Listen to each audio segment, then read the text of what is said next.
इस कार्यक्रम के पुण्यार्चक हैं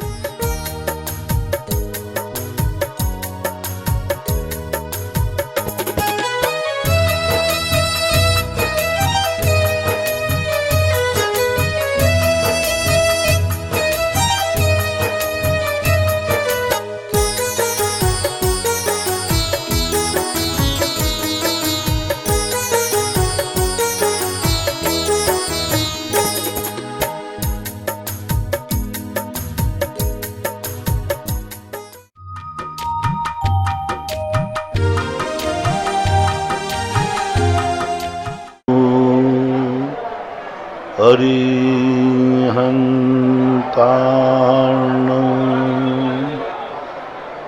नमो सिद्धार्णं नमो आयर्यार्णं नमो वज्रायार्णं नमो लोये सवशाहूर्णं।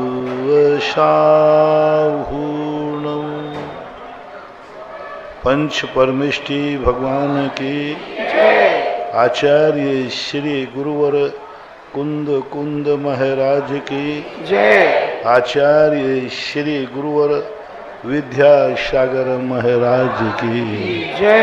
परम पूजनीय निर्व्यापक श्रवण मुनि श्री सुधा सागर जी महाराज की।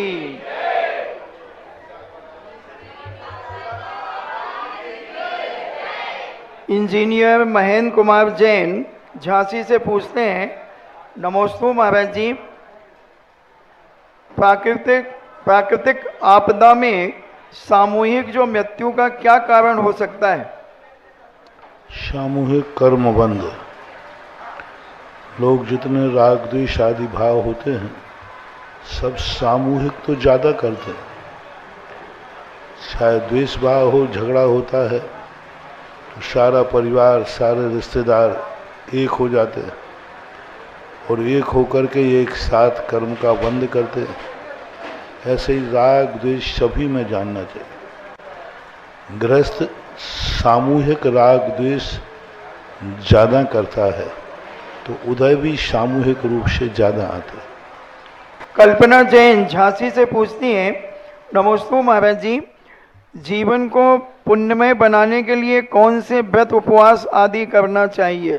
षड आवश्यक जो गृहस्थों के बताए हैं उन 6 आवश्यकों को नित्य नियम पालन करना ही गृहस्थ के लिए पुण्य बंध का कारण है।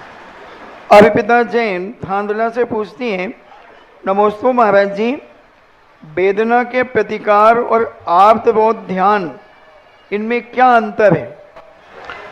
वेदना का प्रतिकार भी आर्त ध्यान ही है और प्रतिकार के बाद उसको वास्तविक सुख मान लेना ये रौद्र ध्यान है। वेदना जब होती है तब आर्त ध्यान उत्पन्न होता है और वेदना के प्रतिकार के बाद उसी को ही वास्तविक सुख मान करके आनंद की अनुभूति करना पर रौद्र ध्यान के अंतर्गत आता है। जैसे आपको भूख लगी है तो आपको भूख लगी ये आर्त ध्यान है और बढ़िया भोजन मिलते ही आपने कहा मजा आ गया, ये रौद्र ध्यान है। आप बताओ, भूख लगी थी, वेदना थी और दवाई खाते ही तुम्हारा तुम कह रहे हो दवाई खाने का मना नहीं, लेकिन बाद में तुमने कहा मजा आ गया, ये रौद्र ध्यान कहलाता है। हिंसानंद आदि ये रौद्र ध्यान कहलाते हैं। इसलिए आर्त ध्यान जो है वेदना के समय होता है और वेदना के प्रतिकार करने के बाद जो यदि वो आनंद मनाता है तो रौद्र ध्यान कहलाता है। अंकुर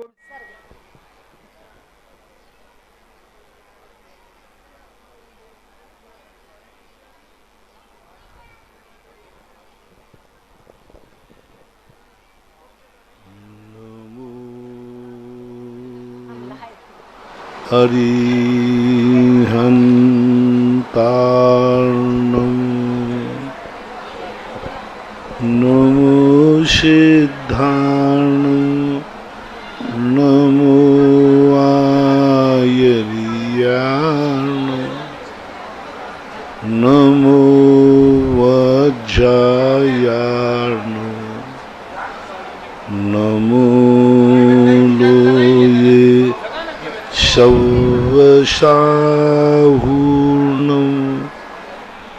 पंच परमेष्टि भगवान की आचार्य श्री गुरुवर कुंद कुंद महाराज की, आचार्य श्री गुरुवर विद्यासागर महाराज की।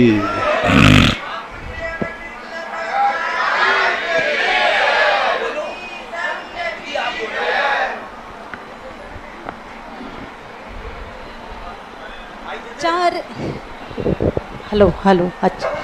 चारित्र ही बस धर्म है यह पाठ पढ़ाते, बस मोक्ष मार्ग में ही अपने चरण बढ़ाते। उपसर्ग परिसह में भी निष्कंप रहेंगे, इस काल में सदा ही जैन संत रहेंगे, इस काल में सदा ही जैन संत रहेंगे। सभी अपने हाथों को ऊपर की तरफ ले जाते हुए जयकारा लगाएंगे। बोलिए देवाधिदेव एक हजार श्री आदिनाथ भगवान की, बोलिए वर्तमान शासन नायक देवाधिदेव एक हजार श्री महावीर भगवान की, बोलिए संत शिरोमणि आचार्य श्री विद्यासागर जी महाराज की, बोलिए सनाकोद्धारक आचार्य श्री ज्ञान सागर जी महाराज की, श्री गए सागर जी महाराज की, मुनि पुंगव निर्यापक श्रमण परम पूज्य मुनि श्री सुधा सागर जी महाराज की।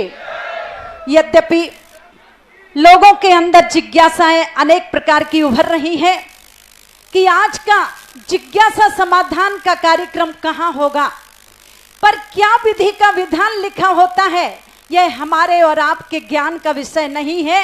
निश्चित रूप से मैं अब स्पष्ट रूप से कहूंगी कि ज्ञान तीर्थ मुरैना का पूरा परिसर पूज्य गुरुदेव के चरण रज से पवित्र हो चुका है, और इतना सौभाग्य हम सभी का जागा है कि विहार करते हुए भी हमें एक दिन नहीं 2-2 दिन जिज्ञासा समाधान का कार्यक्रम सुनने का सौभाग्य प्राप्त हो रहा है। भैया माइक थोड़ा ठीक कीजिए।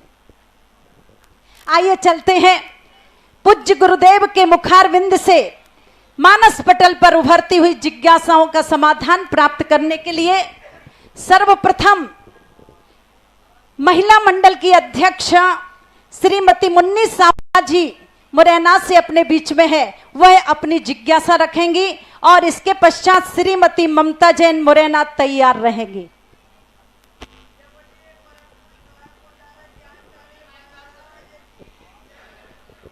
हेलो, जय बोलिए परम पूज्य सनाकोद्धारक ज्ञान सागर महाराज की जय, परम पूज्य निर्यापक मुनि सुधा सागर महाराज की। महाराज जी, प्रतिकूल परिस्थितियां आए और इष्ट का वियोग हो तब समता धारण कैसे करें? इष्ट का वियोग जो होता है, पहले ये विचार करें कि इष्ट का संयोग क्यों हुआ था। कोई ना कोई पुण्य कर्म का उदय था जो इष्ट का संयोग होता है। वह पुण्य कर्म की प्रकृति की अनुभाग शक्ति खत्म हो जाती है तो इष्ट का वियोग हो जाता है। जैसे कोई व्यक्ति के पास धन है और धन खर्च करते करते उसका धन खत्म हो जाता है, और जैसे ही धन खत्म होता है तो उसको लगता है कि हमारी गरीबी आ गई। ये नहीं सोचना चाहिए, ये सोचना चाहिए हमारी अमीरी चली गई, हमारा पुण्य ही इतना ही था। गरीबी आती है पाप कर्म के उदय से, अमीरी जाती है पुण्य कर्म की कमी से। जब भी कोई व्यक्ति हमारी ज़िंदगी से जाता है तो हमारे पुण्य कर्म का अभाव होता है, पाप कर्म का उदय नहीं। इष्ट का वियोग जब भी होता है पुण्य कर्म के अभाव से होता है। अनिष्ट का संयोग जब भी होता है पाप कर्म के उदय से होता है। इसलिए जब भी अपना कोई इष्ट का वियोग हुए तो ये समझना चाहिए जिस पुण्य कर्म के उदय से हमारा इष्ट संयोग था वो पुण्य कर्म खत्म हुआ है, पाप का उदय नहीं आया, पाप कर्म का उदय नहीं आया, पुण्य कर्म का अभाव हो गया। उतना ही हमारा पुण्य कर्म था। जब हमारी जिंदगी में अनिष्ट आएगा तब पाप कर्म का उदय माना जाता है। लोग समझते हैं कि हमारी जिंदगी से कोई इष्ट का वियोग हो गया, इसका अर्थ हमारे पाप कर्म का उदय आ गया। नहीं, पाप कर्म का उदय नहीं आया, पुण्य खत्म हो गया, इसलिए इष्ट का वियोग होता है, ऐसा सोचना चाहिए। नमोस्तु महाराज जी, नमोस्तु महाराज जी, नमोस्तु। श्रीमती ममता जैन मुरैना अपना प्रश्न रखेंगी, उसके पश्चात तैयार रहेंगी श्रीमती मीना जैन मुरैना। मुनि श्री सागर जी महाराज के चरणों में बार बार नमोस्तु नमोस्तु नमोस्तु। मुनि श्री, मैं पंचम 12 वर्षीय कोर्स का पंचम भाग का पेपर दे चुकी हूँ, लेकिन 6वें भाग में आला पद्धति हमारे सिर से ऊपर जा रही है। अब क्या करें, कुछ समझ में नहीं आ रहा है। सिर से ऊपर जा रही है, जाने दो ना। इतना तो ज्ञान हो रहा है कि ये विषय इतना कठिन है कि हमारे सिर से ऊपर जा रहा है। ये ज्ञान होना भी कठिन है, नहीं पढ़ते तो ये भी पता नहीं होता कि हमारे यहाँ इतना कठिन विषय भी है। और आप ये मान के न पढ़ें कि हमें सब कुछ समझ में आ जाएगा। आप ये मान के पढ़ें कि आचार्यों ने लिखा है तो हमें एक बार उसको पढ़ना है, और पढ़ते समय कुछ ना कुछ तो समझ में आता ही है। 100 लाइनें पढ़ोगे तो एक आधी लाइन तो समझ में आएगी। यदि वो 100 लाइनें नहीं पढ़ोगे तो वो आधी लाइन भी समझ में नहीं आएगी। इसलिए पढ़ना अपना काम है, क्योंकि जो कुछ लिखा गया है वो आचार्यों ने अपने सबके लिए लिखा है, और जो अपने कोर्स में है उसको एक बार पढ़ना जरूरी है। बिल्कुल भी ये प्रयास टेंशन न करें कि मुझे समझ में नहीं आ रहा है। आप ये प्रयास करें कि हमारा गौरव है कि बिना समझ के भी पढ़ रही हो। समझ में आता है। 2 बातें ध्यान रखना, एक व्यक्ति को समझ में आता है इसलिए पढ़ रहा है, और एक व्यक्ति को कुछ भी समझ में नहीं आ रहा है तो भी पढ़ रहा है, वो ज़्यादा पुण्य कमा रहा है। जिसको कुछ भी समझ नहीं आ रहा है वो भी पढ़ रहा है। एक व्यक्ति को समझ में आ रहा है तो वो पढ़ रहा है, उसको ज़्यादा पुण्यबंध नहीं होता, उसके कर्मों की निर्जा ज़्यादा नहीं होती, क्योंकि उसको समझ में आ रहा है। लेकिन जिसको समझ में नहीं आ रहा है फिर भी वो पढ़ रहा है तो उसको बहुत पुण्य कर्म के बंध होता है।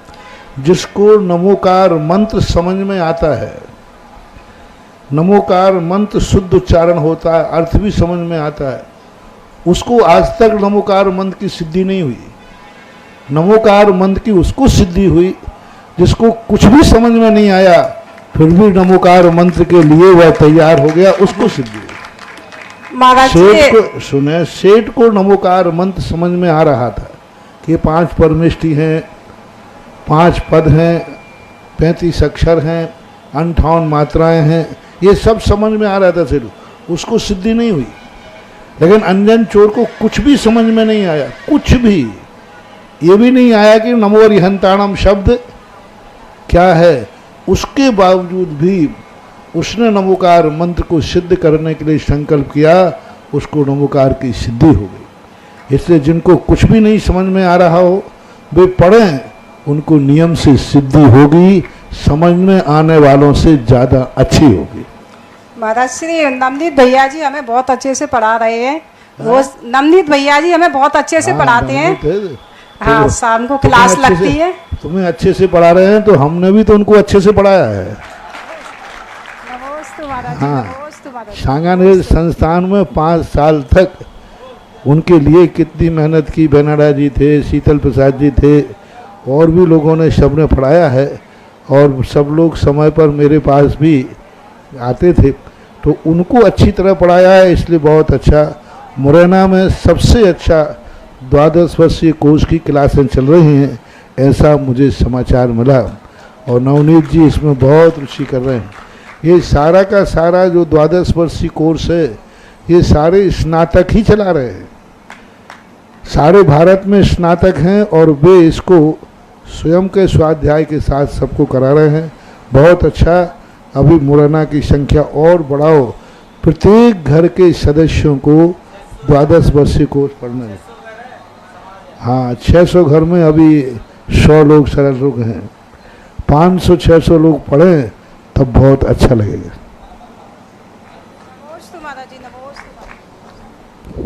ब्रह्मचारिणी बहन सुनीता दीदी जी ललितपुर से अपनी जिज्ञासा व्यक्त कर रही हैं। नमोस्तु महाराज जी, मेरी जिज्ञासा है, हर दर्शन अपने आप को प्रमाण मानता है, परंतु वास्तविक प्रमाण क्या है? वास्तविक प्रमाण वो कहलाता है जो 4 तरीकों से सिद्ध होता है। एक तो स्वयं शब्दार्थ, शब्द से सिद्ध होना चाहिए। दूसरा न्याय सिद्ध होना चाहिए, तर्क सिद्ध होना चाहिए, आगम सिद्ध होना चाहिए, और सबसे बड़ी सिद्धि होती है जो परमत है उससे खंडित नहीं होना चाहिए। इसका और वास्तविक प्रमाण की सबसे बड़ी परिभाषा है सम्यक ज्ञानम प्रमाणम। जो वस्तु जैसी है वैसी ही जानना ही सही प्रमाण है।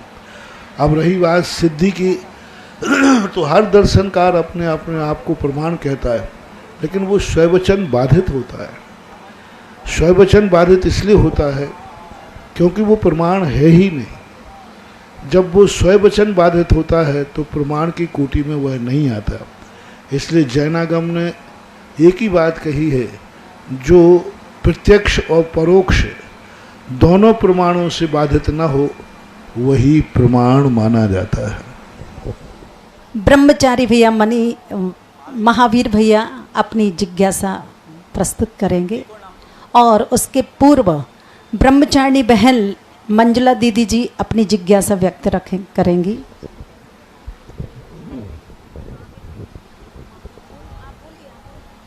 मेरे गुरुदेव को बारंबार नमोस्तु।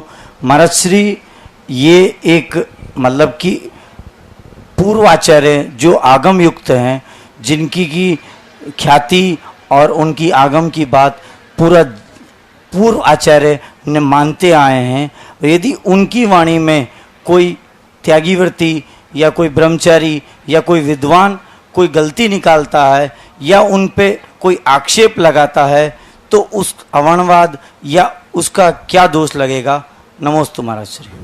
पूज्यवर उमा स्वामी महाराज ने ऐसी लोगों की ही चर्चा की है। केवली सुत संग धर्म देवा वर्णवादो दर्शन मोहस्य। जो व्यक्ति केवली का, संघ का, साधु का, जिन सुत का अवर्णवाद करता है वह नियम से मिथ्या दृष्टि है, दर्शन मोहिनी का उसे बंद होता है। ये तत्वार सूत्र में पूज्यवर ने यही लिखा। यहाँ पर वो दृष्टि दी है जो केवली हैं, तुम केवली का वर्णवाद करते हो, संघ और साधुओं की शुद्ध चर्या पर अवर्णकार देते, नियम से वो मिथ्या दृष्टि है और वो मिथ्यात्व कर्म का बंद करता है। ऐसा उमा स्वामी महाराज ने तत्वार सूत्र में कहा। ब्रह्मचारिणी बहन मंजुला दीदी जी अपनी जिज्ञासा रखेंगी और तैयार रहेंगी ब्रह्मचारिणी ललिता दीदी। पूज्य श्री के चरणों में नमन। पूज्य श्री, ज्ञानावरणी कर्म के सहयोग सम को कैसे बढ़ाया जा सकता है? ज्ञानावरणी कर्म के सहयोग सम को बढ़ाने की सबसे बड़ी रुचि है लगन। जैसे हमने कहा ना कि कुछ भी याद नहीं होता फिर भी मैं पढ़ूंगा, मुझे कुछ भी समझ में नहीं आता फिर भी मैं पढ़ूंगा। तो ये जो लगन होती है, जितनी हमारी लगन होती है, हमारे ज्ञान का क्षयोपशम बढ़ता है और व्यक्ति की इच्छा शक्ति से क्षयोपशम बढ़ता है, उपधान से क्षयोपशम बढ़ता है। इच्छा शक्ति का अर्थ होता है मैं इसको समझ के रहूँगा, मेरी समझ से बाहर नहीं। उपधान का अर्थ होता है कि मैं जब तक इसको नहीं समझ लूँगा, नहीं पढ़ लूँगा, तब तक मैं यह संकल्प करता हूँ, इस वस्तु का त्याग करता हूँ, इस वस्तु के लिए मैं उसको समझने के लिए। ज्ञान के भी 8 अंग होते हैं, जैसे सम्यक दर्शन के अंग होते हैं। एक शब्दाचार, अर्थाचार, उभयाचार, विनयाचार, कालाचार और उपधानाचार, इन 8 अंगों से युक्त जो व्यक्ति अध्ययन करता है उसके नियम से ज्ञानावरणी कर्म का क्षयोपशम बढ़ता है। शब्दाचार, शब्द के संबंध में अपनी शक्ति प्रमाण वो शुद्ध पड़ता है। अर्थाचार, अपनी पूरी शक्ति प्रमाण वो शुद्ध अर्थ निकालता है। व्यंजनाचार, जो अक्षर हैं उनका उच्चारण शुद्ध करता है। उभयाचार, शब्द और अर्थ दोनों को एक साथ मैचिंग करता है कि ये रूढ़ अर्थ है, आगम अर्थ है, इस प्रकार। और उपधानाचार जो होता है उसमें जब व्यक्ति संकल्प कर लेता है तो इस प्रकार की दृढ़ इच्छा शक्ति से ज्ञानावरणी कर्म का क्षयोपशम बढ़ता है। इसी कड़ी में ब्रह्मचारिणी ललिता दीदी और उसके पश्चात परम पूज्य मुनि श्री ज्ञात सागर जी महाराज श्री अपनी जिज्ञासा व्यक्त करेंगे। पूज्य श्री के चरणों में सशत नमन। पूज्य श्री, पाप कर्म को किस पुरुषार्थ से पुण्य कर्म रूप परिवर्तित किया जा सकता है? 2 तरीके हैं। पहला तरीका है पाप कर्म जिस कर्म के, जिस क्रिया से, जिस मन वचन काय की चेष्टा से बंद हुआ है, उस प्रकार की मन वचन काय की चेष्टा को छोड़ देना, बंद कर देना। कारण जब तक अभाव नहीं होगा, कार्य का अभाव नहीं होगा। ईंधन में यदि अग्नि में यदि ईंधन डलता जाएगा, अग्नि कभी नहीं बुझेगी। सबसे पहले हमारे यहाँ कहा है कि कारण का अभाव करो। पहले निर्जरा नहीं कही, पहले शंबर कहा है। पहले आने वाले को रोको तब निर्जरा हो पाएगी। तो पहले जो हमारा पाप कर्म जिस निमित्त से आता था उस निमित्त से हम दूर हो जाएं तो अपने आप वो पाप कर्म का आश्रय रुकेगा। दूसरा कारण है किन कर्मों के, किन क्रियाओं के माध्यम से पुण्य कर्म में वृद्धि होती है, और पुण्य कर्म की अब हम वृद्धि कर लेंगे तो पाप कर्म त्रोहित हो जाएगा, और यदि उदय में आएगा तो पुण्य प्रकृतियों के स्तूप संक्रमण के माध्यम से उदय में आकर के नष्ट हो जाएगा। परम पूज्य मुनि श्री ज्ञात सागर जी महाराज श्री के श्री चरणों में नमन, और वह अपनी जिज्ञासा प्रस्तुत करें। उसके पश्चात ब्रह्मचारिणी बहन सरिता दीदी जी बबीना से अपने बीच में है, वह अपनी जिज्ञासा रखेंगी। पूज्य गुरुदेव, हमारा निवेदन पूर्ण जिज्ञासा ये है कि जिस तरह हमारे तीर्थंकर ऋषभदेव ने 6 मास का संकल्प कर साधना अपनी शुरू की थी, और उसके पश्चात जब आहारचर्या पर उठे तो 7 महीने करीब उनकी नवधा वक्त पूर्वक विधि न मिलने से उनका अंतराय हुआ। जैसा कि हमें बताया गया या स्वाध्याय के दौर पता चला कि उन्होंने कृषि कर्म करने के संबंध में बताने में बैलों को मूसिका लगाने का शिक्षा दी थी। उनके अंतराय में अपना उपयोग लगा बताया था। तो हमारे महामुनिराज महावीर जो कौशाम्बी वन में प्रवास करने के दौरान 175 दिन तक घूमते रहे, विधि नहीं मिली, तो इसका महाराज श्री क्या कारण रहा, क्या उसका? पहली बात है, जब कोई भी क्रिया 2 व्यक्तियों से संबंध रखती हो तब उसमें एक ही व्यक्ति के कर्म का उदय नहीं है। आहारचर्या का संबंध मुनि और श्रावक से है। यदि मुनि को अंतराय आ रहा है या आहार नहीं मिल रहा है तो अकेला मुनि का कर्म का उदय नहीं है, श्रावक का भी दानांतराय कर्म का उदय है। 5 अंतराय में लाभांतराय और दानांतराय, ये दोनों कर्म मुनिचर्या में यदि मान लीजिए है तो मुनिराज का लाभांतराय कर्म का उदय है, लेकिन श्रावकों का दानांतराय कर्म का उदय। 7 महीने 8 दिन तक निरंतर क्यों कहें कि ऋषभदेव के अंतराय कर्म का उदय था, ये क्यों ना कहें कि वहाँ के श्रावकों के दानांतराय कर्म का उदय था। उनके दान देने की योग्यता ही नहीं थी। सारी जनता ने सामूहिक दान का कर्म बांधा था, दानांतराय कर्म के कारण आहार नहीं मिला। जब वे पक्ष जो देखते हैं तब हमेशा एक ही व्यक्ति कहते ऋषभ देव के अंतराय कर्म का उदय था।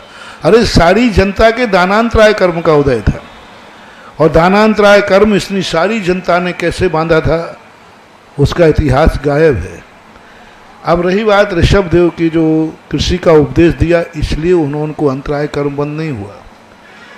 उन्होंने बैलों को मुसिका लगाना सिखाया इसलिए उन्होंने अंतराय कर्म बंद नहीं हुआ।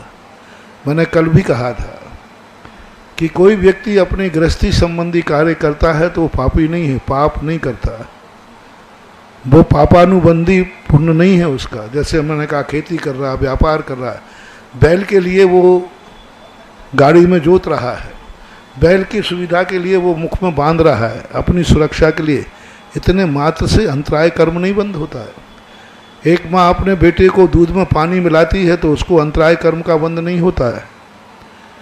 एक माँ अपने बेटे को जो चीज़ वो मांगता है वो नहीं देता, छुपा देती है तो माँ को अंतराय कर्म का बंद नहीं होता, क्योंकि बच्चे से छुपाना पड़ेगा, नहीं छुपाएगा तो वो खा लेगा, नुकसान करेगा, तो माँ को अंतराय कर्म का बंद होगा? नहीं होगा। हम लोग आपको इतने सारे नियम देते हैं तो हम लोगों को कितना अंतराय कर्म का बंद होता है। हम आप लोगों की रात में भोजन बंद कराते हैं तो हमें अंतराय कर्म का बंद, गुटखा छड़ाते हैं तो अंतराय कर्म का बंद, संयम दिलाते, कितने कार्य करते हैं हम। और सबसे ज़्यादा तो आचार्य परमेष्टि को बंद होगा क्योंकि वो सबसे ज़्यादा त्याग कराते हैं। नहीं, ये अंतराय कर्म नहीं है। ऋषभ देव ने षट कर्मों की व्यवस्था में उन्होंने ये बात बताई, यदि बैल को जो मुसिका नहीं लगाएगा किसान, वो बैल का हत्यारा होगा, क्योंकि बैल कितना भी खा सकता है, कुछ भी खा सकता है। तो एक तो बैल ज़्यादा खा जाएगा, मर जाएगा। दूसरी बात विरोधी हिंसा, यदि बैल को मुसिका नहीं लगाएंगे तो सारी फसल वो खा जाएगा, तो फिर किसान को क्या बचेगा? क्योंकि बैल ये तो सोचेगा नहीं कि साहब किसान को छोड़ना है। तो विरोधी हिंसा का गृहस्थ का त्याग नहीं होता। गृहस्थ जब भी किसी विरोधी हिंसा को करता है उस समय उसको अंतराय कर्म का बंद नहीं होता, ऐसा तीव्र जैसा ऋषभ देव को बंद हुआ था। ये जो कहानी है पूर्व भव की कहानी है।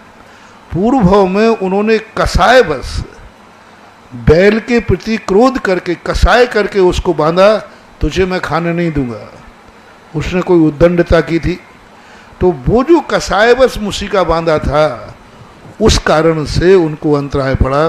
षटकर्मों की व्यवस्था के कारण से, बैलों की व्यवस्था बनाने के कारण से अंतराय कर्म का कोई उल्लेख जिनसेन स्वामी ने पूज्यवर महापुराण के अंदर ऐसा कोई उल्लेख नहीं किया कि षट कर्म में इस प्रकार की परिणति की। रही महावीर स्वामी के संबंध में, इसमें दो बातें आती हैं। पहला प्रसंग है कि तीर्थंकर आहार को एक बार ही उठते हैं, ये मूल प्रभायमान है।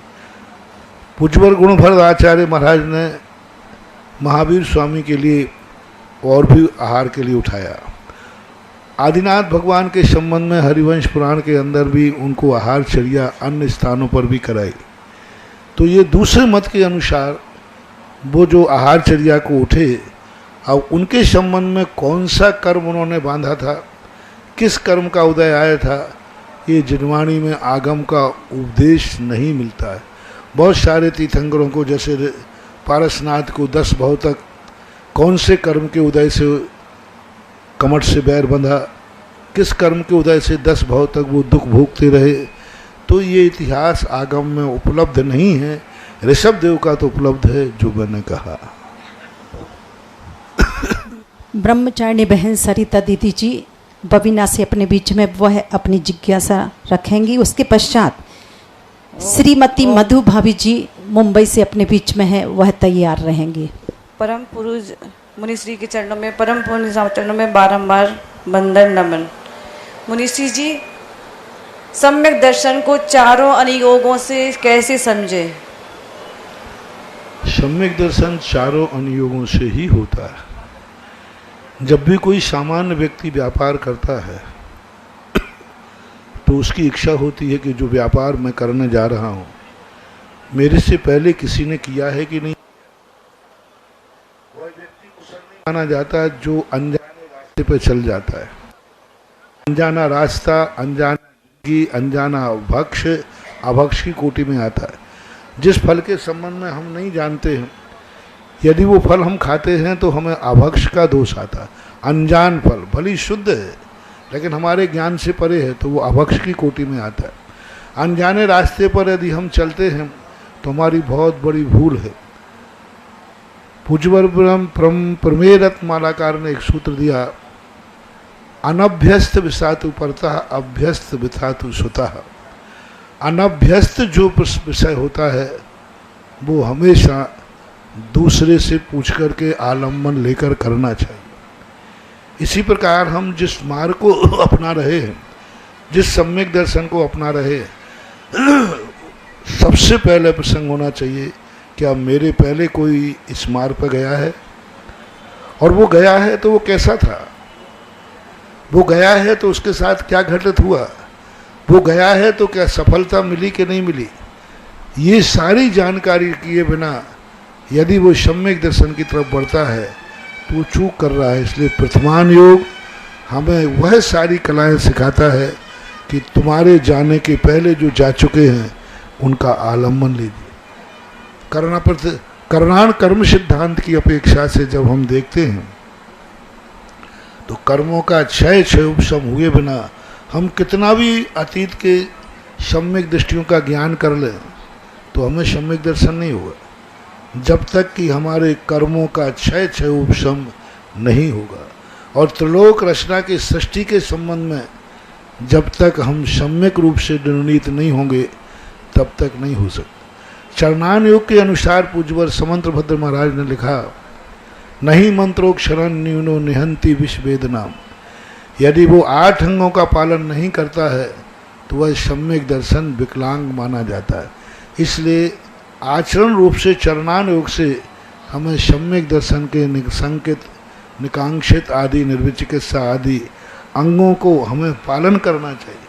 इसके लिए पूज्यवरों कुंदकुंद भगवान ने अष्टपाहुड़ के अंदर एक शब्द दिया, सम्यक्त्वाचरण, यानी सम्यक दृष्टि का जो आचरण होना चाहिए वो यदि नहीं करता है तो कितना भी स्वाध्याय कर ले, कितना भी सिद्धांत कर ले, वो सम्यक दृष्टि नहीं हो सकती। द्रव्यान योग का जो सम्यक दर्शन है वो हमें आत्मा के स्वरूप का अपदीपो भव, अपनी आत्मा का स्वरूप समझो। हमने दुनिया को तो समझ लिया लेकिन स्वयं क्या करता है, स्वयं मैं कौन हूँ, मेरा स्वरूप कैसा है, क्या मेरे में योग्यता है, क्या मैं योग्यता को मैं प्रकट कर सकता हूँ।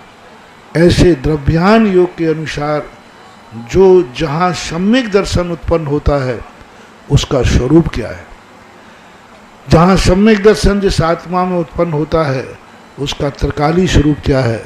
इस प्रकार चारों अनुयोगों को जब व्यक्ति एक साथ अपनी अनुभूति में लाता है तब वो चारों अनुयोगों के अनुसार एक सम्यक दर्शन होता है, ऐसा मानना चाहिए। नमस्ते महाराज। श्रीमती मधु भाभी जी और उसके पश्चात विनीता जैन जो डिप्टी कमिश्नर हैं ग्वालियर में, वह नमोस्तु निवेदित कर रही हैं और अपना एक प्रश्न प्रस्तुत कर रही हैं कि भरत के नाम से देश का नाम भारत पड़ा, पर इससे पहले भारत का नाम क्या था। भरत के संबंध में 2 चीज़ें मिलती हैं। पहली चीज़ हमारे यहाँ भरत क्षेत्र है, भारत क्षेत्र नहीं। पहला भरत क्षेत्र है और भरत क्षेत्र में 6 खंड आते हैं जो संज्ञा अनादि अनंत कालीन है।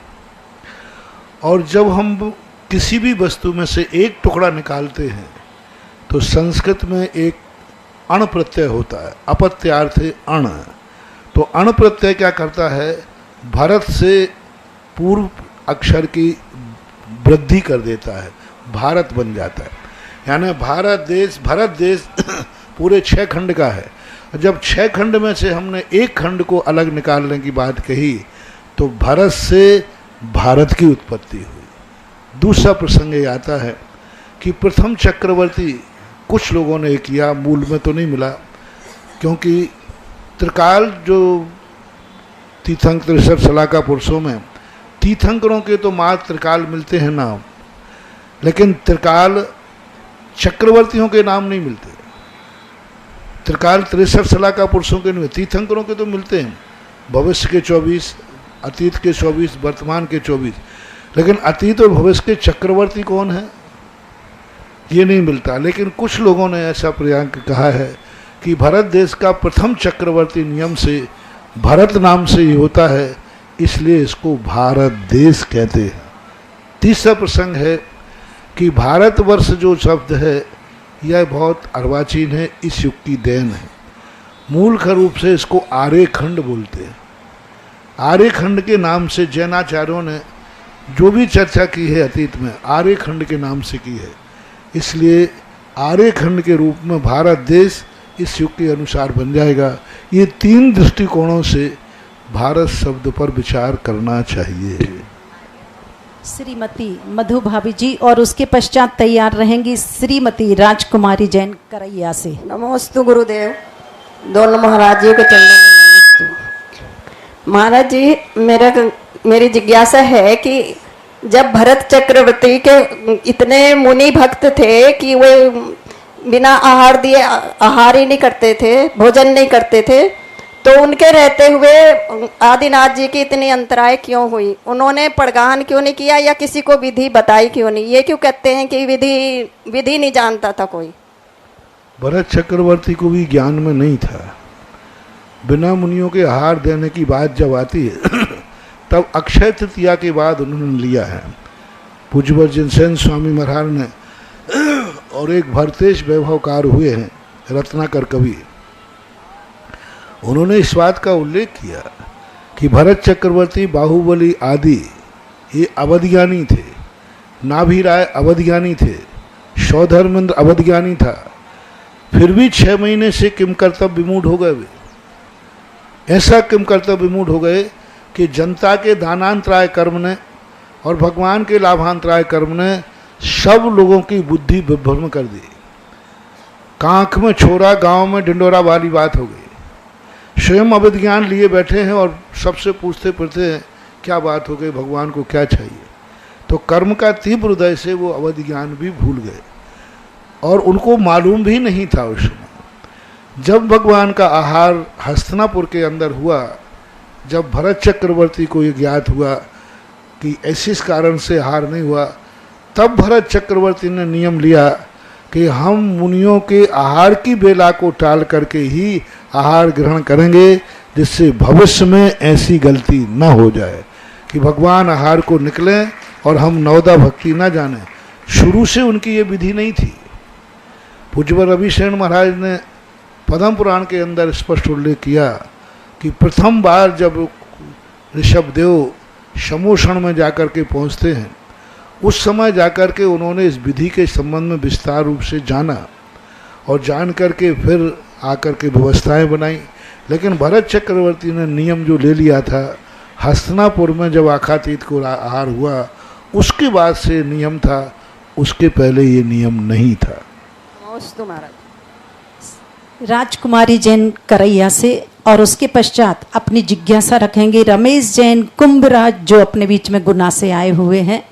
नमोस्तु भगवान, नमोस्तु। मेरी जिज्ञासा ये है कि मैं भारत से 34 व्रत उनको कर रही हूँ, तो उसमें 2 आ जाते हैं, 2 व्रत पढ़ते आए हैं, उनको भी मैं उन्हीं के साथ करती हूँ, तो इसमें मुझे कोई दोष लगता है? और उसमें जो बड़ी वाली जाप है उसको छोड़कर मैं छोटी वाली दे दी हूँ, तो इसमें कोई दोष है? 2 व्रत जब अनायास पड़ जाते हैं तो ये दोनों व्रत उसमें काउंट माने जाएंगे। चला करके हम लेते हैं कि चलो एक व्रत में 2 व्रत हो जाएंगे तो गलत है। अनायास यदि पड़ जाते हैं तो दोनों व्रत उस दिन माने जाएंगे और छोटी जाप देने में कोई बाधा नहीं है, जैसी सुविधा हो दे सकते। रमेश जैन कुंभराज गुना से अपने बीच में है। उसके पश्चात श्री राजकुमार जी वरैया जी साहब अपने प्रश्न को रखेंगे।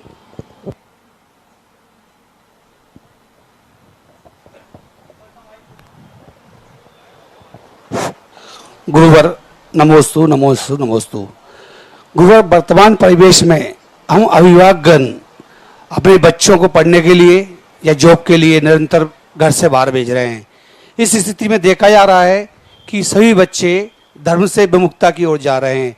उसी परिवेश में कहना चाहूँ गुरुवर कि इस कड़ी में इस क्षण के से निपटने के लिए हम अभिभावकगण और बच्चों के प्रति हमारा क्या दायित्व है, कृपया हमें मार्गदर्शन दे। नमोस्तु गुरुवर, नमोस्तु गुरुवर। आज का जो युग है अंग्रेजों की यही नीति थी कि वो इस देश को नौकर बनाना चाहते, हर व्यक्ति नौकर हो।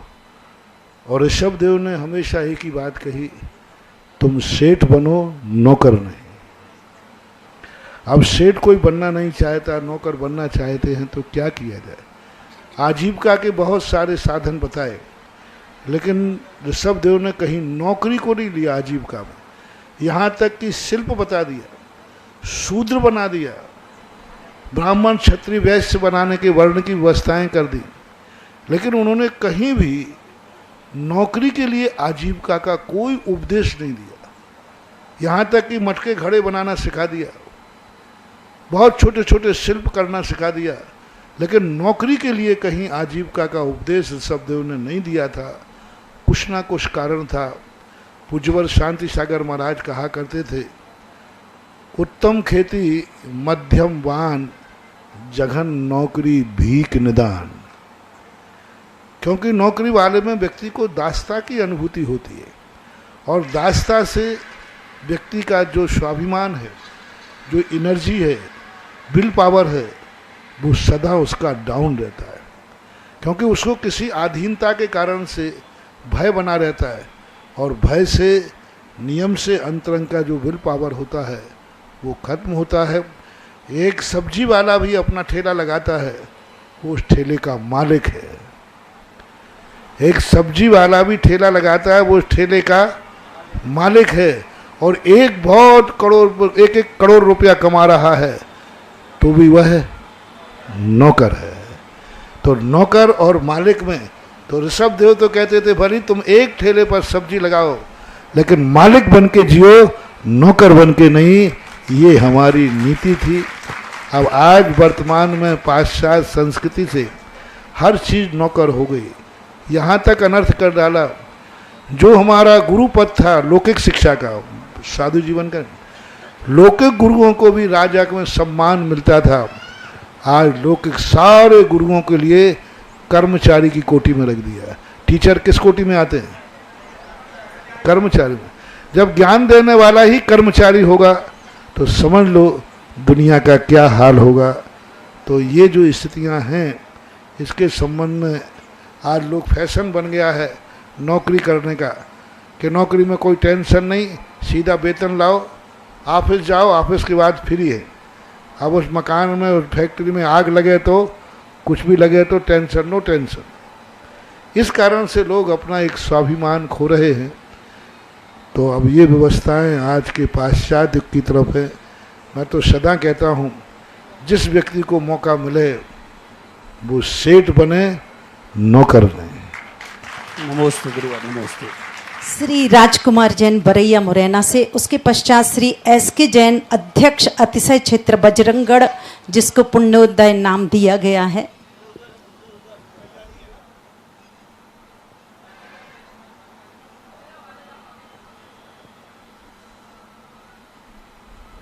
पूज्य निर्यापक मुनि पुंगव सुधासागर महाराज जी के चरणों में बारंबार नमोस्तु नमोस्तु नमोस्तु। पूज्य दोनों मुनिद्वय के चरणों में मेरा, मेरे परिवार का सादर नमोस्तु नमोस्तु नमोस्तु। महाराज श्री आज सुबह अतिशय क्षेत्र बजरंगगढ़ पर जो वहाँ के नीचे वाली वेदी के मूलनायक पार्श्वनाथ भगवान हैं, उन पर आज एक वहाँ पर अतिशय हुआ और जल की धारा, अभिषेक हुआ पार्श्वनाथ भगवान का, और जल की धारा वहाँ पे भक्तों ने देखी।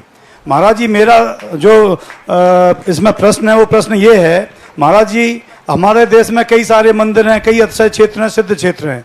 ये जो अपन अतिशय देखते हैं, जैसे चांदखेड़ी का अपन अभी दादाबाड़ी वहाँ का भी देख रहे हैं, क्या नाम, कोटा का, तो ये कुछ ही मंदिरों में ऐसा अतिशय देखने को क्यों मिलता है? क्या ये कुछ एक्स्ट्रा एनर्जी की वजह से होता है या कोई विशेष बात होती है? ऐसा सभी मंदिरों में प्रायः देखने में क्यों नहीं आता है? कृपया मेरी जिज्ञासा का समाधान करें। इसके संबंध में भद्रबाहु स्वामी ने भद्रबाहु संहिता के अंदर इस बात का उल्लेख किया है। उन्होंने दो बात में उल्लेख किया। एक तो संकेत दिया कि ये नैमित्तिक घटनाएं हैं, शुभ और अशुभ दोनों का संकेत देते। शुभ भी होते हैं, अशुभ भी होते हैं। अब वो पानी कब निकलता, कैसा निकलता, कड़वा है, गर्म है, सुगंधित है, दुर्गंधित है, वो सारा परीक्षण करने के बाद शुभाशुभ के संकेत निर्णीत किए जा सकते हैं। दूसरी बात, कुचित कदाचित कभी व्यंतर लोग यहाँ से गुजरते रहते हैं और उनको किसी भी मूर्ति के संबंध में कुछ विशेष श्रद्धा या विशेष अच्छा लगता है तो वे कुछ ऐसा कौतूहल चमत्कार करके आगे चले जाते, क्योंकि व्यंतर लोगों के लिए ये घूमते रहते और वो देवता लोग भी कृत्रिम और अकृत्रिम चैत्यालयों की वंदना करते हैं। देवता अकृत्रिम चैत्यालय की वंदना करते सो बात नहीं, कृत्रिम चैत्यालयों की वंदना करने के लिए भी देवता कई बार निकलते हैं। जैसे आप तीर्थ यात्रा पर निकलते हैं, ऐसे देवता लोग भी निकलते हैं तीर्थ यात्रा पर, कृत्रिम मनुष्यों के द्वारा बनाए गए मंदिरों के दर्शन करने के लिए निकलते हैं। तो वो जब दर्शन करने के लिए निकलते हैं, किसी मूर्ति के प्रति, किसी मंदिर के प्रति विशेष उनको आकर्षण लगता है, विशेष उनको कुछ लगता है, तो वो इस प्रकार का कुछ दृश्य प्रदर्शित कर देते हैं जिससे वो चाहते हैं कि इस मूर्ति की प्रसिद्धि, इस मूर्ति का अतिशय सारे जगत में फैले। ये दो कारण हमें दृष्टिगोचर होते हैं, क्योंकि सफोकेशन आदि जो होता है वो ऐसे खुले मंदिरों में नहीं होता। बजरंगगढ़ का खुला मंदिर है, कोटा का तो इतना बड़ा खुला मंदिर है कि वहाँ कितने लोग हजारों बैठ जाएं, उसमें कभी भी सफोकेशन नहीं हो सकती। जो अभी प्रतिदिन कई दिनों से एक धारा ऐसी चमक के साथ छूटती है, तेजी के साथ नीचे बहती है, कभी कंधे से, कभी अंगूठे से, और ये निरंतर कई दिन से चल रही है, तो ये कभी कभी ये देवताओं का भी किसी को, और कोई मूर्ति होती है ऐसी, कुछ मूर्तियों का ऐसे शक्ति होती है जिसके प्रति देवता भी आकर्षित हो जाते हैं। नमोस्तु गुरुदेव, नमोस्तु। आगे अनुज जैन क्रांति कमला नगर आगरा से, उसके पूर्व श्री राजकुमार जी साहब अपना प्रश्न रखेंगे। पूज्य श्री के चरणों में सादर नमोस्तु नमोस्तु नमोस्तु भगवान। हे भगवान, मेरा आपसे ये प्रथम प्रश्न है पूछने का, और मैं अपने को धन्य मानता हूँ कि मुझे आज अवसर मिला है।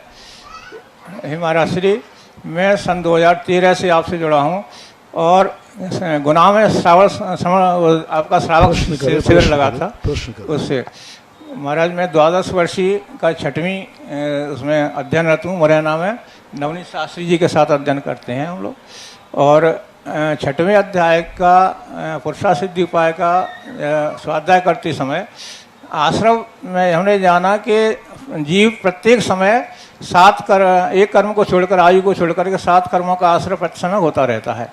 तो मेरा प्रश्न ये महाराज जी कि क्या जैसे जीव गर्भ में रहता है या विग्रह गति में जाता है, उस समय भी कर्मों का आश्रय करता है क्या, और करता है तो कौन सा आश्रय करता है? बराबर करते हैं। जैसे कोई भी अनादि संबंध अनादि काल से एक भी समय ऐसा नहीं गया जिस समय व्यक्ति 7 कर्मों का आश्रय न करता हो, चाहे वो विग्रह गति में हो। विग्रह गति में भी कानवन का योग है, उस समय भी उपयोग में कषाय है, तो वहाँ भी बंद करता है, कम बंद करता है, उत्कृष्ट बंद नहीं करता। गर्भावस्था में रहता है तो उस समय भी वो कर्म बंद करता है, क्योंकि उस समय उसको संक्लेश, आर्त ध्यान, रौद्र ध्यान सभी प्रकार के होते हैं। बात वो व्यक्त नहीं कर पा रहा है, अभिव्यक्ति नहीं कर पाता, लेकिन उसकी क्रियाएं तो होती रहती हैं। 7 कर्मों का बंध हमेशा किसी भी दशा में हो, मच्छर भी क्यों ना हो, कीड़ा मकोड़ा क्यों ना हो, पेड़ पौधे क्यों ना हो, सभी लोग 7 कर्मों का बंध निरंतर करते रहते हैं। तो श्री, मेरा भाव यह है कि मैं 12 वर्ष पूरी कर सकूं, आपका आशीर्वाद चाहिए। आशीर्वाद। अनुज जैन क्रांति कमला नगर आगरा से, उसके पश्चात कमलेश जैन गोपाचल ग्वालियर से तैयार रहेंगे। पूज्य गुरुदेव के चरणों में बारंबार नमोस्तु। गुरुदेव, मन में जिज्ञासा ये है कि आज एक ही लाइन को अपन अनेकांतवाद का जो अपना जैन धर्म है उसमें एक ही लाइन को हर कोई अपने अपने तरीके से अपने अपने उदाहरण के स्थान पे बताता है, उदाहरण के साथ बताता है। तो आजकल का युवा वर्ग जो सबसे ज्यादा भ्रमित है वो इसी कारण से है, कहीं कुछ सुना और शास्त्र में कुछ और ही लिखा है। तो हम किस चीज पर विश्वास करें कि जिससे हमारा क्षयोपशम सही हो? आज बाजार में असली माल के स्थान पर नकली भी मिल रहा है कि नहीं? मिल रहा है। तो अब ये सावधान किसको रहना है? तुम कहो कि महाराज नकली बाजार बंद हो जाए, तो जब तक असली बाजार है तब तक नकली बाजार भी रहेगा। ये तो उपभोक्ता का निर्णय करना है कि असली और क्या और नकली क्या, कि असली कैसा होता है मालिक को नहीं, बेचने वाला नहीं देखता। ये तो उपभोक्ता को ज्ञान होना चाहिए कि असली की क्या पहचान है। इसी प्रकार के नाना प्रकार के धर्म, नाना प्रकार के मत, मुंडे मुंडे मतर भिन्ने वाली बात है। तो ये तो सदा से चलते आए हैं। अब हमें विवेक सीखना है, हमें ज्ञान लगाना है कि बाजार में असला माल क्या है। हमें तत्व दृष्टि देखना है। इसलिए हमारे यहाँ किसी भी समझने के लिए कहा है कि नए से देखो, तर्क से देखो, अनुभव से देखो, आगम से देखो, इन सब चीज़ों से दृष्टिकोण रख करके देख लें। हम ये कहें कि ये भ्रम खत्म हो जाए, नहीं हो सकता। ये अनेक अर्थ निकालने वाली परंपरा खत्म हो जाए, नहीं हो सकता। क्योंकि संसार में जब तक अज्ञानी और स्वार्थी ये दो व्यक्ति जिंदा हैं, तब तक कभी भी सम्यक अर्थ ही निकलेगा, ऐसा नियम नहीं है। अज्ञानी और स्वार्थी ये दो व्यक्ति कभी सही अर्थ नहीं निकाल सकते। इसलिए अपन को ये समझना है कि अज्ञानी यदि अर्थ बता रहा है तो उसको अपन को ग्रहण नहीं करना, स्वार्थी यदि अर्थ बता रहा है तो उसको ग्रहण नहीं करना। इन दो व्यक्तियों को पहचानना है। हम अर्थ तो निर्णय नहीं कर पाएंगे कि सही क्या गलत क्या। पूज्यवर विद्यानंदी महाराज ने हमारे श्लोक वार्तिक में यही तर्क दिया कि हम ये तो नहीं कह सकते कि यही सत्य है, पर ये कह सकते हैं बोलने वाला सत्य है। विषय सत्य है ये पता नहीं, बोलने वाला सत्य है, क्योंकि वो खोटा नहीं है, चोखा है। इसलिए अज्ञानी और स्वार्थी को हम पहचान लें, उसके बताए हुए अर्थ को हम स्वीकार न करें। जो ज्ञानी है, निस्वार्थ है, उसके बताए हुए अर्थ को ग्रहण करें, उसमें हमारा कल्याण। महाराज जी, नकली खरीदने पर भी पाप लगेगा फिर? जैसे अपन नकली कोई चीज नहीं, तुमने क्या मान के खरीदा है? हमने असली मान के तो खरीदा। बस जाओ, असली का पुण्य लगेगा। पूज्यवर नेमीचंद महाराज ने प्रश्न उठाकर के गौमठ सार के अंदर लिया कि कोई व्यक्ति किसी वस्तु को अज्ञानता बस गलत कहता रहा, उसे मालूम नहीं था, तो वह ज्ञान सम्यक ज्ञान में आएगा। लेकिन जब किसी गुरुजनों आदि के द्वारा बता दिया जाए फिर भी वो कहे नहीं मैंने आज तक ये माना है, यही माना जाए, तो फिर उसी समय मिथ्या दृष्टि हो जाएगा। अजान मानस शब्द का प्रयोग किया। मान लो आज तक तुम नीम के पेड़ को इमली का पेड़ कहते आए, क्योंकि आपको मालूम नहीं था, तो कोई दोष नहीं है। लेकिन जैसे ही किसी ने बता दिया कि भाई ये नीम का पेड़ इमली का पेड़ है, फिर भी नहीं मैंने कह दिया तो वही है, तो उसी समय वो मिथ्या दृष्टि हो जाता है।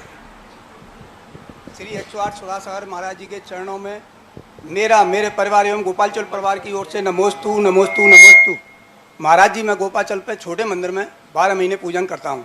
घर से द्रव्य लेके जाता हूँ और महाराज जी वहाँ पर मेरे साथ 3 महिलाएं पूजा करती हैं, साथ में 3-4 लोग और पूजा करते हैं। तो उसके लिए मंदिर की द्रव्य लेते हैं हम, तो उसका निर्माल का दोष मेरे को लगेगा या उन पूजन करने वालों को लगेगा? आप क्या करते हैं? मैं दरब बनाता हूँ महाराज जी, सवेरे जल्दी पहुँच के दरब बना लेता हूँ, क्यों वहाँ पुजारी उजारी है नहीं है, तो 3 महिलाओं के लिए दरब बनाता हूँ और साथ में मेरे 3-4 लोग सम्मिलित होकर कोई बात नहीं, आपको तो पुण्य ही लगेगा। अब पूजा करने वाले कर रहे हैं तो ये दोष उनका रहेगा। तुम्हें तो समाज ने, कमेटी ने या अपनी इच्छा से जाता हूँ महाराज। हाँ, तो समाज की भी ऐतराज नहीं है ना? नहीं, कोई समाज का कोई ऐतराज तो नहीं है? समाज का कोई ऐतराज नहीं महाराज जी, वहाँ पे 25-30 समाज का ऐतराज है और फिर भी तुम करोगे तो गड़बड़ है। समाज की अनुमति है कि ठीक है आप द्रव्य बनाते हैं, कोई ऐतराज नहीं, तो ये करने वाले को दोष आता है। एक महाराज जी, एक छोटा सा प्रश्न हो रहा है महाराज जी। पहले मैं भगवान का मार्जन करते हैं हम लोग, उसके बाद मार्जन करते हैं, उसके बाद अभिषेक करते हैं और अभिषेक करने के बाद शांत धारा, तो 21 भगवान विराजमान है उस वेदी में महाराज जी। तो एक भगवान को विराजमान करके हम शांत धारा और मूल नायक भगवान का अभिषेक करते हैं। शांत धारे के बाद अर्घ चढ़ा देते हैं। उसके बाद जो भी पुजारी भगवान के पैर वैर छूने आता है तो उसके छूने देते हैं, छूने नहीं देते हैं हम। तो हमको कोई दोष लगता है क्या इसमें, या वो छू सकता है? कोई दोष नहीं, चले कोई दोष नहीं। नमोस्तु महाराज, नमोस्तु। पंडित नवनीत जी शास्त्री अपना प्रश्न रखेंगे, उसके पश्चात श्री कोमल चंद्र जैन कंपू ग्वालियर से अपने बीच में है, तैयार रहेंगे। महाराज श्री के चरणों में बारंबार नमोस्तु नमोस्तु नमोस्तु। महाराज जी, मेरा प्रश्न है कि अभी जब मैंने शिविर लगाया था, शिविर के दौरान कुछ लोगों ने क्वेश्चन किया था कि सोनगढ़ का क्या इतिहास है और इस सोनगढ़ से मुनि पंथ पर क्या प्रभाव पड़ेगा। सोनगढ़ तो एक गांव है, मैं देख के आया, सोनगढ़ नाम का एक गांव है। अब गांव का तो क्या प्रभाव पड़ेगा, उस स्थान पर रहने वाले व्यक्ति ने एक ऐसा अपना स्थिति बना ली कि वो सम्यक गुरु नहीं मिल पाए उनको यदि सही गुरु मिल जाते तो इतना उन्मार्गी नहीं होता। गुरु के अभाव में पूज्यवर शुभचंद्र आचार्य महाराज ने ज्ञानार्णव में लिखा कि गुरु के अभाव में प्राप्त किया हुआ ज्ञान मयूर नृत्य के समान हास्यास्पद है। मयूर का नृत्य तो अच्छा मानते हैं, लेकिन उसके संगीत शास्त्रों में मयूर नृत्य निंदनीय नृत्य माना जाता है। इसी प्रकार से बिना गुरु के जो ज्ञान प्राप्त होता है वह मयूर नृत्य के समान हास्यास्पद है।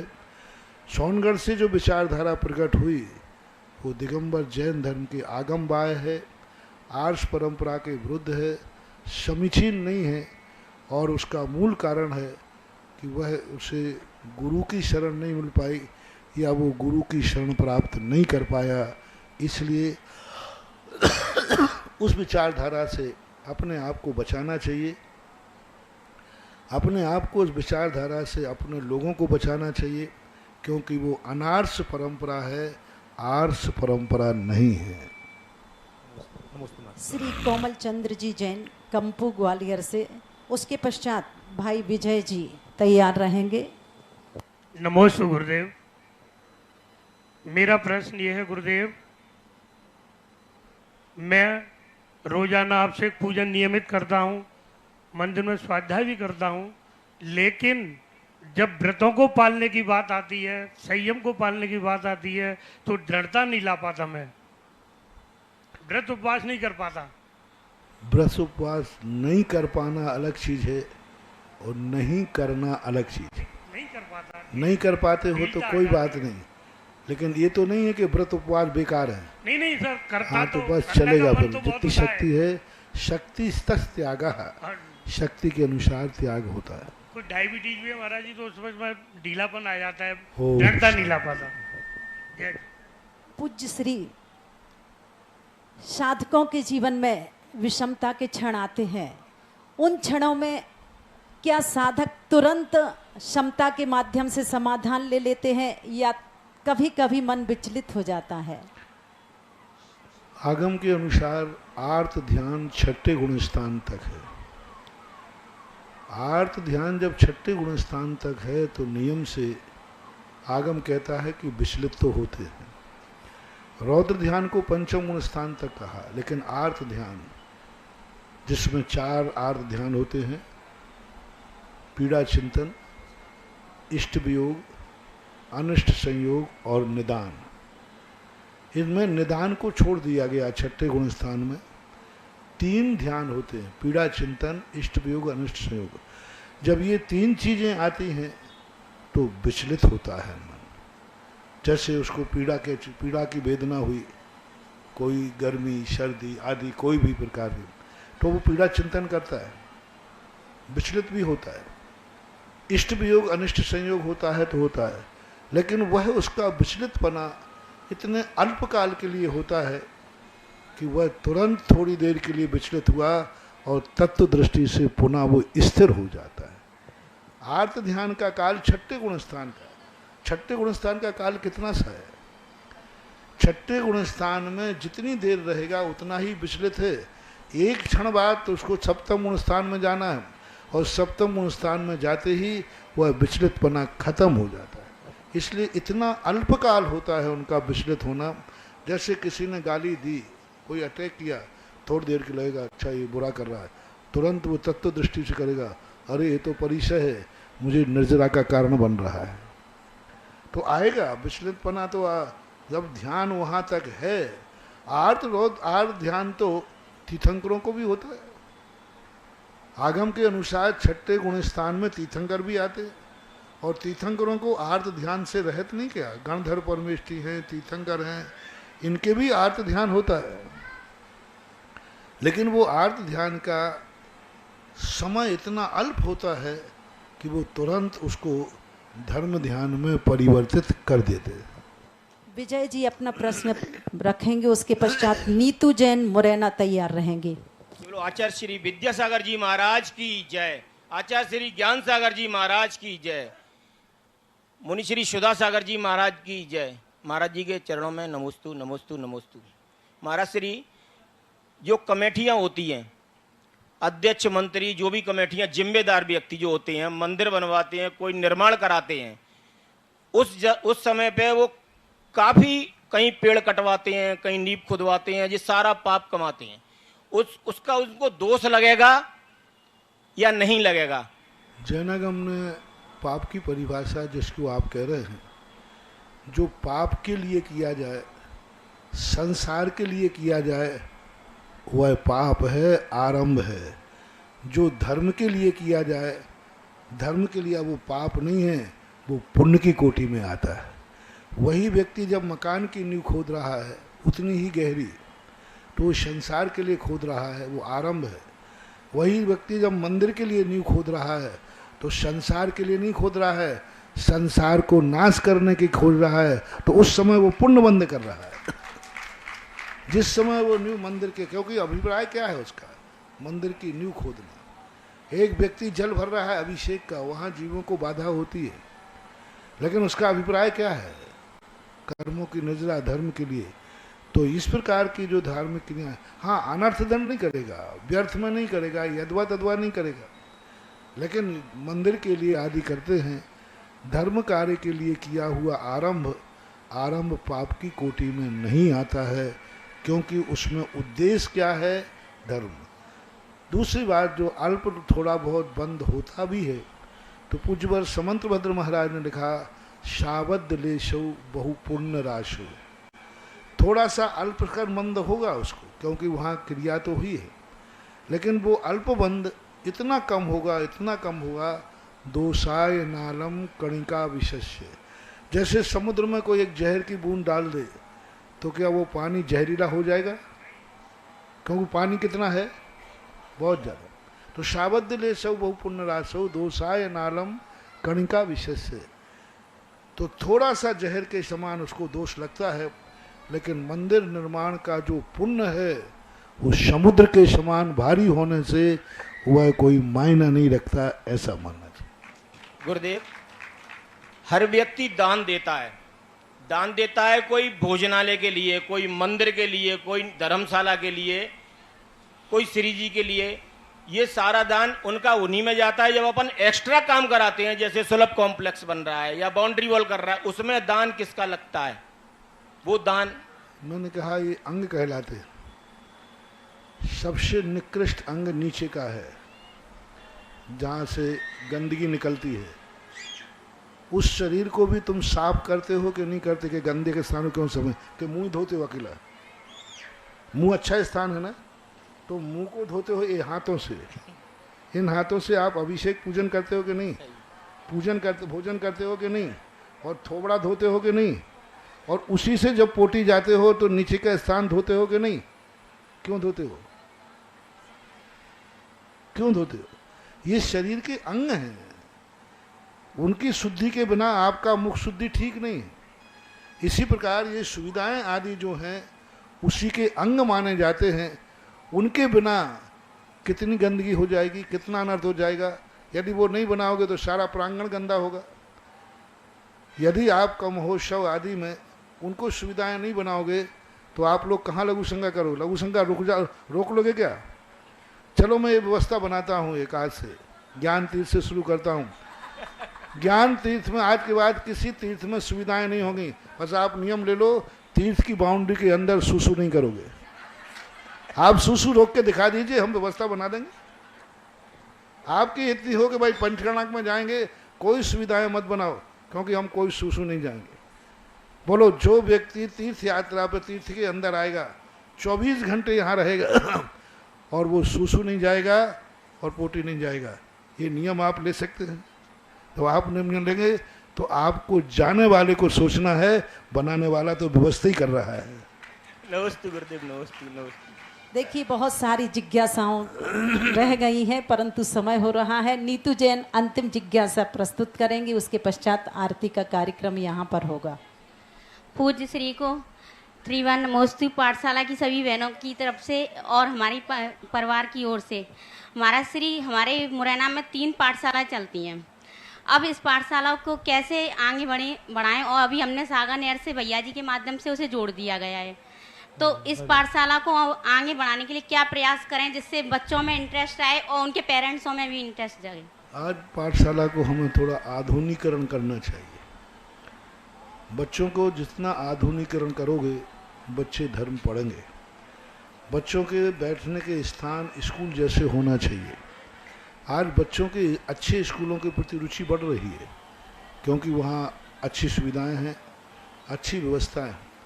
और सबसे बड़ी बात है कि आज इतना ट्रैफिक हो गया है कि कोई व्यक्ति, पहले स्कूल लोग किलोमीटरों से पैदल चले जाते थे, आज नहीं जाते। इसी प्रकार स्कूल में बच्चे, क्योंकि पहली सिंगल फैमिलियां हैं और माता पिताओं को समय नहीं है, तो बच्चों को सुरक्षित लेकर के घर से लाया जाए और सुरक्षित घर भेजा जाए, तो पाठशालाएं दिन दूनी रात चौगुनी चलेंगी। जैसे स्कूल में व्यक्ति को एक बस चलती है, ऑटो रिक्शा चलता है, वो घर से ले जाता है और घर छोड़ जाता है। क्योंकि आज छोटे बच्चे हैं, घर से मंदिर तक भेजें, एक्सीडेंट हो जाएगा, इतने वाहन चल रहे हैं। तो आज स्कूल वाले जो पद्धति को अपना रहे हैं, उन पद्धतियों को आंशिक रूप से भी यदि हम पाठशाला में अपनाते हैं तो हमारी पाठशालाएं अच्छी चल सकती। नमोस्तु महाराज जी, नमोस्तु महाराज। पूज्य श्री, आपके अल्प प्रवास के समय में हम लोगों से जो भी गलतियां हुई हों, आप निश्चित रूप से हम सभी को क्षमा करेंगे और आगे सतत ज्ञान तीर्थ क्षेत्र के प्रति इसी तरह आप अपना आशीर्वाद बरसाते रहें। गलतियों की जहाँ तक बात हुई, मेरे पास न इतना टाइम रहता है कि मैं गलतियों की लिस्ट बनाता रहूं। पहले तो अभी लिस्ट बनाई नहीं, पहले लिस्ट बनाऊंगा गलतियों की, फिर उसमें गलती समझ में आएगी तो क्षमा करूं। जब लिस्ट ही नहीं बनी है, और लिस्ट बनाने का समय किसको है? अच्छाइयाँ देखने को जिनकी आदत पड़ जाए, उनको गलतियाँ दिखती ही नहीं, वो समय कहाँ से मिलेगा? निश्चित भीषण गर्मी में कल पूज्य गुरुदेव ने विहार किया और इस ज्ञान तीर्थ क्षेत्र की पावन धरा पर उनके चरण पड़े, और आज भी हम सभी को ये सौभाग्य प्राप्त हुआ। निश्चित रूप से मुरैना वाले बहुत पुण्यशाली हैं और गुरु जी का हमेशा आप सभी के प्रति ऐसा ही भाव बना रहे, उनसे विनय करते हैं। और अब भैया अन्नू जी।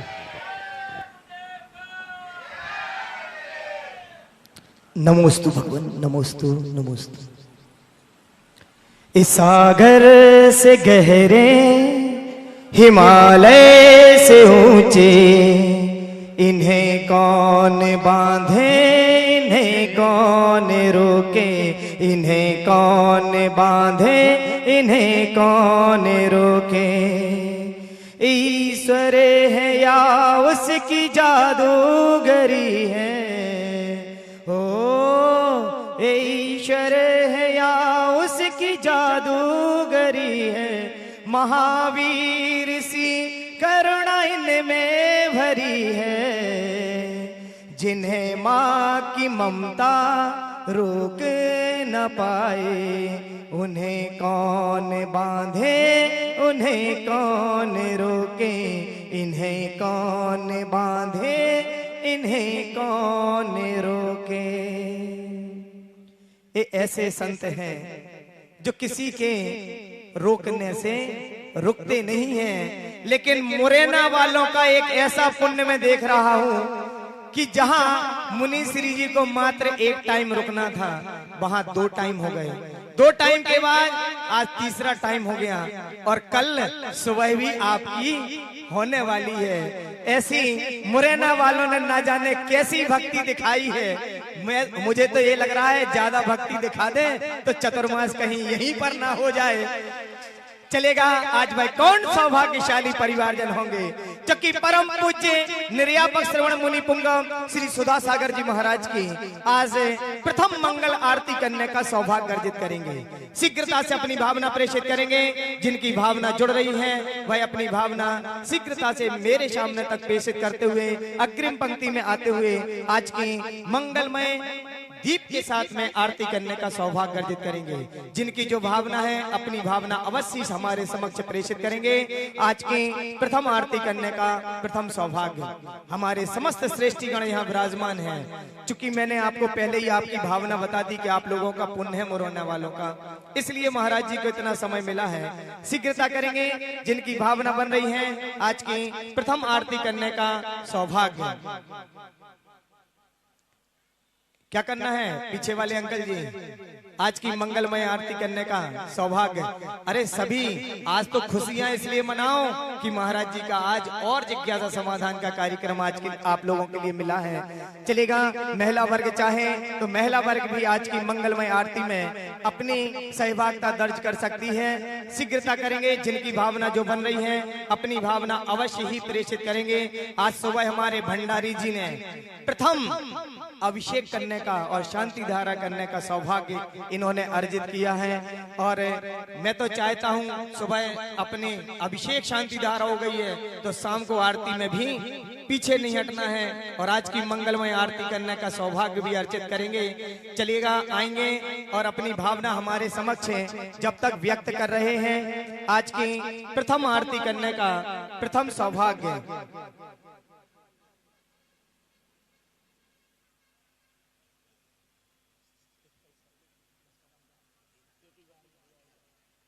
चलेगा।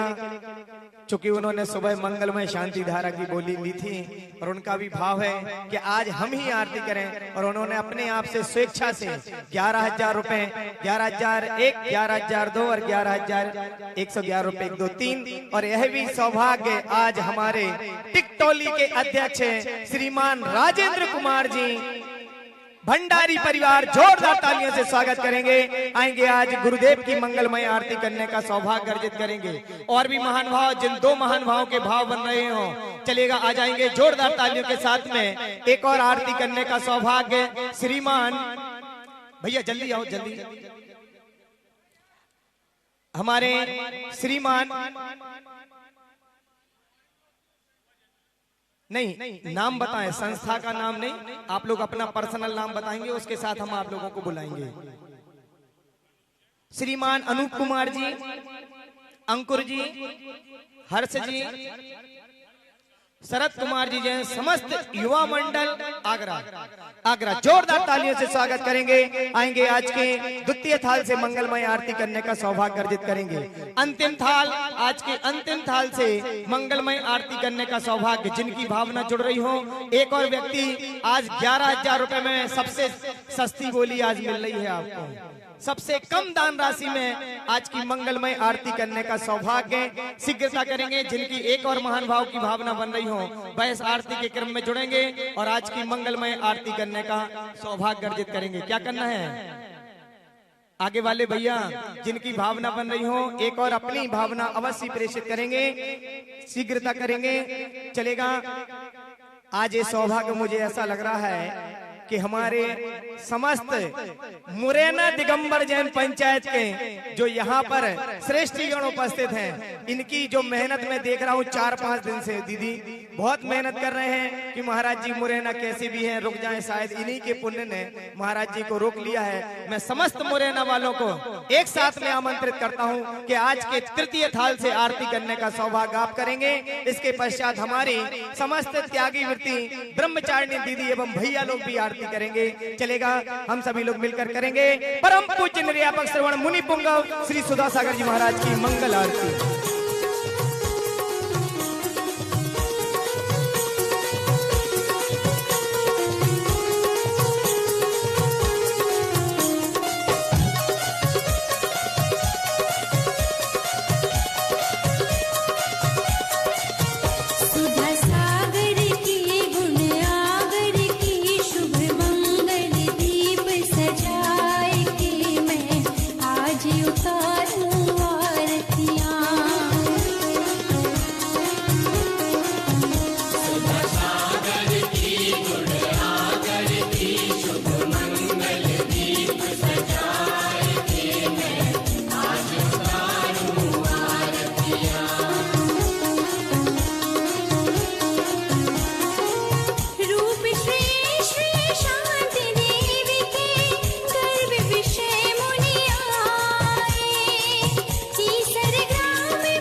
इस कार्यक्रम के पुण्यार्चक थे